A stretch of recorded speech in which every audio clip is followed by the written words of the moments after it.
നമസ്കാരം മലയാളി വാർത്തയിലേക്ക് സ്വാഗതം. ലോകാവസാനം എപ്പോഴാണ്? നമുക്കെപ്പോഴും ആശങ്കയുണ്ടാക്കുന്ന ഒരു കാര്യം തന്നെയാണ് ലോകാവസാനം എന്ന വാക്ക്. ലോകാവസാനത്തിന് മുന്നോടിയായി ചില ലക്ഷണങ്ങൾ ഭൂമിയിൽ ഉണ്ടാകും എന്നതടക്കമുള്ള കാര്യങ്ങളൊക്കെ നമുക്കറിയാം. ഈ ഇടയ്ക്ക് സോഷ്യൽ മീഡിയയിൽ ചർച്ചയായ ഒരു കാര്യമാണ് ഓർ മത്സ്യം കരയ്ക്കടിയുന്നത് ലോകാവസാനത്തിൻ്റെ സൂചനയാണ്. ഒരിടയ്ക്ക് ഓർ മത്സ്യം അതിനെക്കുറിച്ചുള്ള ചില ചർച്ചകളൊക്കെ സോഷ്യൽ മീഡിയയിൽ സജീവമായിരുന്നു. ഇപ്പോൾ വീണ്ടും ഓർ മത്സ്യം ഒരു ആശങ്ക തീർത്തിരിക്കുകയാണ്. തമിഴ്നാട് തീരത്ത് മത്സ്യത്തൊഴിലാളികളുടെ വലയിൽ ഓർ മത്സ്യം കുടുങ്ങിയിരിക്കുകയാണ്. തീരപ്രദേശങ്ങളിലെ ഓർ ഫിഷ് സാന്നിധ്യം വരാനിരിക്കുന്ന പ്രകൃതി ദുരന്തം പോലുള്ള കാര്യങ്ങളെയാണ് സൂചിപ്പിക്കുന്നതെന്നാണ് ഒരു വിശ്വാസം, അല്ലെങ്കിൽ അങ്ങനെയാണ് കരുതപ്പെടുന്നത്. ആ ഒരു സാഹചര്യത്തിൽ ഓർ മത്സ്യം കരയ്ക്കടിയുന്നത് വലിയ രീതിയിലുള്ള ഒരു ആശങ്കയാണ് ഉളവാക്കുന്നത്. പ്രത്യേകിച്ച് ശാസ്ത്രീയ അടിത്തറ ഇല്ല ഈ ഒരു വിശ്വാസത്തിനും, അല്ലെങ്കിൽ ഈ ഒരു അതായത് ഓർ മത്സ്യം കരയ്ക്കടിയുന്നത് അല്ലെങ്കിൽ എന്തോ ദുരന്തം വരാനുള്ള സൂചനയാണ് എന്നതിനൊരു ശാസ്ത്രീയ അടിത്തറ ഇല്ല എങ്കിൽ പോലും ഇതൊരു ചില സൂചനകൾ, ചില ഉദാഹരണങ്ങളൊക്കെ നോക്കുമ്പോൾ ഇത് അത്തരത്തിലൊരു ലക്ഷണമായിട്ട് കണക്കാക്കപ്പെടുന്നുണ്ട്. ആഴക്കടലിൽ ഓർ ഫിഷ് സ്വാഭാവികമാണ്.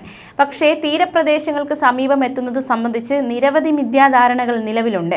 വെള്ളത്തിനടിയിലെ പ്രകമ്പനങ്ങൾ കാരണമാകാം ഉപരിതലത്തിലേക്ക് ഇവ നീന്തുന്നത് എന്നാണ് കരുതപ്പെടുന്നത്. 2011 ജപ്പാൻ ഭൂകമ്പത്തിനും സുനാമിക്കും ദിവസങ്ങൾക്ക് മുമ്പ് ജപ്പാൻ തീരങ്ങളിൽ ഓർ ഫിഷ് കരയ്ക്കടിഞ്ഞതായി റിപ്പോർട്ടുകളുണ്ടായിരുന്നു. അതുകൊണ്ട് തന്നെ തമിഴ്നാട് തീരത്ത് ഇപ്പോൾ മത്സ്യത്തൊഴിലാളികളുടെ വലയിൽ ഓർ മത്സ്യം കുടുങ്ങിയത് ആശങ്ക സൃഷ്ടിക്കുന്നുണ്ട്. 30 മീറ്റർ വരെ നീളം വെച്ചേക്കാവുന്ന റിബൺ പോലെയാണ് ഓർ ഫിഷിന്റെ രൂപം. ഈയിടെ തമിഴ്നാട്ടിൽ നിന്നുള്ള മത്സ്യത്തൊഴിലാളികളുടെ വലയിൽ ഓർ ഫിഷ് കുടുങ്ങിയതും ആശങ്കയ്ക്ക് വഴിവെച്ചിരുന്നു. വെള്ള നിറത്തിലുള്ള പുറന്തൊലിയുള്ള കൂറ്റൻ മത്സ്യമാണിത്. ഇത് മത്സ്യത്തൊഴിലാളികൾക്കിടയിൽ വലിയ രീതിയിലുള്ള ആശങ്കയാണ് ഉണ്ടാക്കുന്നത്. അന്ത്യനാൾ മത്സ്യമെന്നും ഓർ ഫിഷ് അറിയപ്പെടുന്നുണ്ട്. 200 മുതൽ 1000 മീറ്റർ വരെ ആഴത്തിലാണ് ഇത് കാണപ്പെടുന്നത്. അപൂർവമായി മാത്രമേ മുകളിലേക്ക്, അതായത് കരയിലേക്ക് ഓർ ഫിഷ് വരാറുള്ളൂ. ജപ്പാനു പുറമെ മെക്സിക്കോയിൽ ഭൂമികുലുക്കം ഉണ്ടായതിന് തൊട്ടു മുമ്പായി തീരത്ത് ഓർ ഫിഷിനെ കണ്ടെത്തിയിരുന്നതായും റിപ്പോർട്ടുകളുണ്ടായിരുന്നു. അതുകൊണ്ടാണ് ഓർ ഫിഷ് കരയ്ക്കടിഞ്ഞാൽ ഇനിയൊരു ദുരന്തം വരും എന്ന രീതിയിലുള്ള ഒരു കിംവദന്തി പടരാൻ തുടങ്ങിയത്. ജാപ്പനീസ് വിശ്വാസപ്രകാരം ഓർഫിഷ് ഭൂമികുലുക്കത്തിന്റെ സൂചനയായാണ് കണക്കാക്കുന്നത്. എന്നാൽ ഓർഫിഷ് തീരത്തടിയുന്നത് ഭൂമികുലുക്കത്തെക്കുറിച്ചോ മറ്റേതെങ്കിലും പ്രകൃതി ദുരന്തത്തെക്കുറിച്ചോ മുന്നറിയിപ്പ് നൽകുന്നതാണെന്ന വാദത്തിന് ശാസ്ത്രീയമായ ഒരു അടിത്തറ ഇല്ല എന്നതാണ് ഏറ്റവും ആശ്വാസകരമായ കാര്യം. ആഴക്കടൽ ആവാസ വ്യവസ്ഥയിൽ ഏതെങ്കിലും തരത്തിലുള്ള അസ്വസ്ഥതകൾ കാരണമോ ചുറ്റുപാടിലെ മാറ്റങ്ങൾ കാരണമോ ആയിരിക്കാം ഓർഫിഷ് മുകളിലേക്ക് വരുന്നതെന്നാണ് മറൈൻ ബയോളജിസ്റ്റുകൾ പ്രതികരിക്കുന്നത്. ഒരിടയ്ക്ക് സോഷ്യൽ മീഡിയയിൽ അടക്കം ഓർഫിഷിന്റെ കാര്യം വലിയ രീതിയിൽ ചർച്ചയായിട്ടുള്ളതാണ്. കടലിന്റെ അടിത്തട്ടിലുള്ള മത്സ്യങ്ങൾ കരയിലേക്ക് വരാൻ തുടങ്ങിയിരിക്കുന്നു, ഇത് ഭൂകമ്പ സൂചനയാണ്, ലോക അവസാനത്തിലേക്ക് കടക്കുന്നു എന്നതടക്കമുള്ള ഒരു ചർച്ചയാണ് ഇടയ്ക്ക് സോഷ്യൽ മീഡിയയിൽ വാണത്. കടലിന്റെ ആഴങ്ങളിൽ കാണപ്പെടുന്ന ഓർ മത്സ്യങ്ങൾക്ക് ദുരന്തങ്ങളെ മുൻകൂട്ടി കാണാനാകുമെന്നും ചിലർ കരുതുന്നുണ്ട്. ഇവ ജീവനോടെയോ അല്ലാതെയോ കരയ്ക്കടിഞ്ഞാൽ ദുരന്തം സംഭവിക്കുമെന്നാണ് ജപ്പാൻ അടക്കമുള്ള ഏഷ്യൻ രാജ്യങ്ങളിൽ നിലനിൽക്കുന്ന വിശ്വാസം. ലോകത്ത് എല്ലുള്ള മത്സ്യങ്ങളിൽ വെച്ച് ഏറ്റവും നീളമുള്ള മത്സ്യമാണ് ഓർഫിഷ്. ഈ മീനിനെ പറ്റി ജപ്പാനിൽ പല കഥകളും പ്രചരിക്കുന്നുണ്ട്. ഈ മത്സ്യം കരയിലെത്തുന്നത് ഭൂചലനങ്ങളുടെയും സുനാമികളുടെയും ഒക്കെ സൂചനയാണ് എന്ന് ജപ്പാൻകാർ വിശ്വസിക്കുന്നുണ്ട്. കടലിൽ 3300 അടി താഴ്ചയിലാണ് ഓർ മത്സ്യങ്ങൾ ജീവിക്കുന്നത്. പാമ്പിനോട് സാദൃശ്യമുള്ള കൂറ്റൻ ഓർ മത്സ്യങ്ങൾക്ക് 20 അടിയിലേറെ നീളം വയ്ക്കാറുണ്ട്. കടലിനടിയിൽ സീസ്മിക് പ്രവർത്തനങ്ങൾ തിരിച്ചറിഞ്ഞാണ് ഇവ കടലിന് മുകളിലേക്ക് വരുന്നതെന്നാണ് ചിലർ വിശ്വസിക്കുന്നത്. എന്നാൽ ഇതിനെതിരെ ശാസ്ത്രീയ വിശദീകരണമൊന്നും കിട്ടിയിട്ടില്ല. മാത്രമല്ല ആംഗ്ലർ ഫിഷും അഥവാ ആഴക്കടലിലെ ചെകുത്താൻ എന്നറിയപ്പെടുന്ന ഒരു മീനുണ്ട്. അതും ഇടയ്ക്ക് സോഷ്യൽ മീഡിയ അടക്കി വാണിരുന്നു. അതായത് നെറ്റി ഭാഗത്തുള്ള ചെറിയ പ്രകാശവും കൂർത്ത പല്ലുകളുമുള്ള ഈ മത്സ്യം കരയ്ക്കടിഞ്ഞാൽ അതൊരു അപായ സൂചനയാണ് എന്നതടക്കമുള്ള ഒരു ചർച്ചകളൊക്കെ സോഷ്യൽ മീഡിയയിൽ ഇടയ്ക്ക് ശക്തമായിരുന്നു. ആംഗ്ലർ ഫിഷ് അടുത്തിടെ കടലിന് മുകളിലെത്തിയ വീഡിയോ സോഷ്യൽ മീഡിയയിൽ വലിയ രീതിയിലാണ് ചർച്ചയായത്. മുകളിലെത്തിയതിന് പിന്നാലെ ഈ മത്സ്യം ചത്തുപോകും. സമുദ്രത്തിന്റെ 16,000 അടി വരെ താഴ്ചയിലാണ് ആംഗ്ലർ ഫിഷിന്റെ വാസം. ഇത് സമുദ്രത്തിന് മുകളിൽ എത്തിയത് അപകട സൂചന എന്നാണ് ചിലർ വ്യക്തമാക്കിയിരുന്നത്.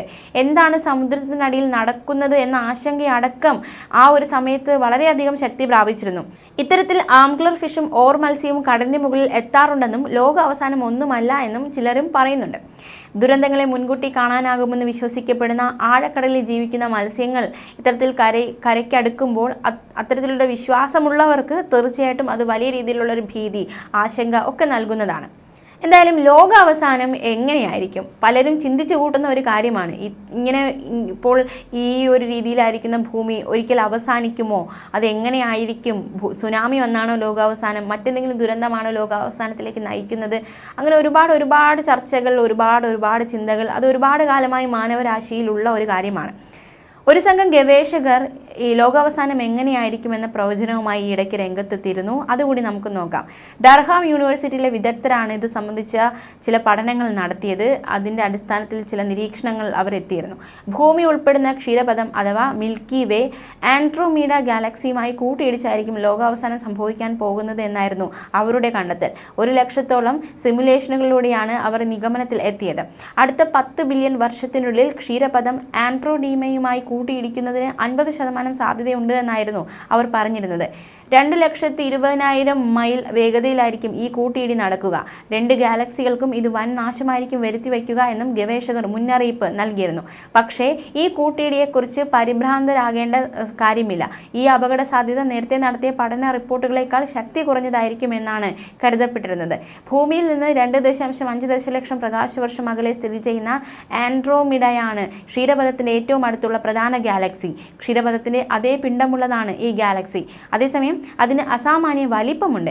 എന്നാൽ ക്ഷീരപഥവും ആൻഡ്രോമീഡയും ബഹിരാകാശത്തിലൂടെ സഞ്ചരിക്കുമ്പോൾ സമീപത്തുള്ള മറ്റ് ഗാലക്സികളുടെ ഗുരുത്വാകർഷണ ബലം അവയെ അപകടകരമായ രീതിയിൽ അടുപ്പിക്കുന്നു എന്നാണ് കരുതപ്പെടുന്നത്.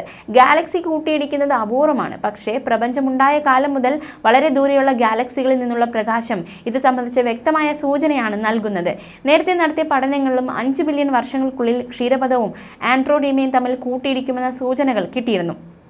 ഗവേഷകരുടെ 1,00,000 സിമുലേഷനുകളിൽ വെറും 2% മാത്രമാണ് ക്ഷീരപഥവും ആൻഡ്രോമീഡ ഗാലക്സികളും 5 ബില്യൺ വർഷങ്ങൾക്കുള്ളിൽ കൂട്ടിയിടിക്കുന്നു എന്ന് പറഞ്ഞിരുന്നത്. ന്യൂസ് ഡെസ്ക് മലയാളി വാർത്ത.